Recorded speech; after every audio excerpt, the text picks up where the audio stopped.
గత 10 ఏళ్ల పాటు కేసీఆర్ గారి ప్రభుత్వం తెలంగాణలో ఉన్నంత కాలం అదానీ ఎంత ప్రయత్నం చేసినా, ఎన్ని రకాలుగా ఆనాడు మమ్మల్ని కన్విన్స్ చేసే ప్రయత్నం చేసినా, ఆనాడు నేను పరిశ్రమల శాఖ మంత్రిగా కూడా ఉన్నాను.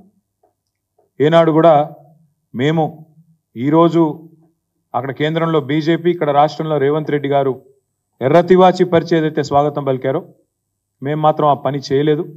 ఎన్నడూ ఆయన నిబంధనలకు మేము ఒప్పుకోలేదు.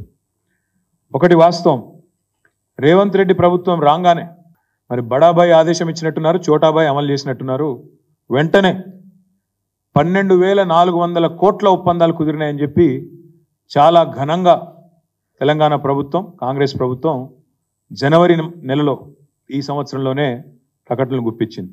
అందులో 5,000 కోట్ల రూపాయలతో గ్రీన్ ఎనర్జీ కోసం 2 పంప్డ్ స్టోరేజ్ యూనిట్లు, అదేవిధంగా 5,000 కోట్లతో 2 డేటా సెంటర్లు, 1,400 కోట్లతో అంబుజా సిమెంట్స్ ఫ్యాక్టరీ, 1,000 కోట్ల రూపాయలు ఇంకొక ఏరోస్పేస్ రంగంలో అని చెప్పి వారు ఆనాడు 12,400 కోట్ల రూపాయలకు సంబంధించిన ఎంఓయూలు, మెమరాండమ్ ఆఫ్ అండర్స్టాండింగ్స్ చేసుకున్నట్టుగా ముఖ్యమంత్రి గారు చాలా ఘనంగా చెప్పారు.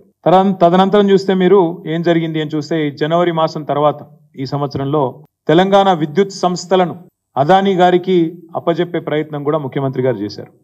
అందులో భాగంగా చిట్ చాట్ అని పెట్టి ఆ చిట్ చాట్లో ఓల్డ్ సిటీలో బిల్లుల వసూలు అదానీ గారికి శాంపుల్గా పైలట్గా అప్పజెప్తున్నాము, తదనంతరం ఎట్లా ఉంటుందో చూద్దాం అంటూ డిస్కామ్ల ప్రైవేటీకరణ చేసి అల్టిమేట్గా అదానీ గారికి అప్పజెప్పాలనే కుట్రకు కూడా రేవంత్ రెడ్డి గారు ఆనాడే ఆలోచన కూడా చేసినారు. ఇక మొత్తం అక్కడ రామన్నపేటలో, యాదాద్రి జిల్లా రామన్నపేటలో ఆ మండల ప్రజలు మొత్తం వ్యతిరేకిస్తుంటే, ఇక్కడ వద్దే వద్దు సిమెంటు పరిశ్రమ, కాలుష్యం వస్తుంది, ఇక్కడ నుంచి ఆ కాలుష్యం మొత్తం పోయి మళ్ళీ మూసీలోనే పడుతుంది, ఏ మూసీనైతే మీరు ఉద్ధరిస్తామంటున్నారో ఆ మూసీకి మళ్ళీ ఈ మురికి మీరే అంటించిన వాళ్ళు అవుతారు, వద్దు ఇక్కడ సిమెంటు పరిశ్రమ అని చెప్పి రామన్నపేటలో వేలాది మంది ప్రజలు, మా నాయకులు చిరుమర్తి లింగయ్య గారితో సహా స్థానికంగా ఉండే ఇతర పార్టీల నాయకులతో సహా వేలాది మంది ప్రజలు ఆందోళన చేసిన ప్రజాభిప్రాయ సేకరణ విషయంలో మరి దాన్ని కూడా బలవంతంగా కేవలం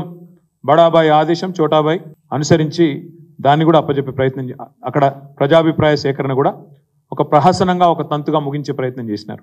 స్కిల్ యూనివర్సిటీ, దానికి సడన్గా అదానీ గారి మనసు విశాలమయ్యి హృదయం వైశాల్యం పెరిగి 100 కోట్ల రూపాయలు స్కిల్ యూనివర్సిటీకి భారీ విరాళం వారు అందజేసినారు. ఇవన్నీ ఒక కుట్రకు, ఒక స్పష్టమైన ఎజెండాకు తార్కాణంగా మేము భావిస్తూ ఉన్నాం.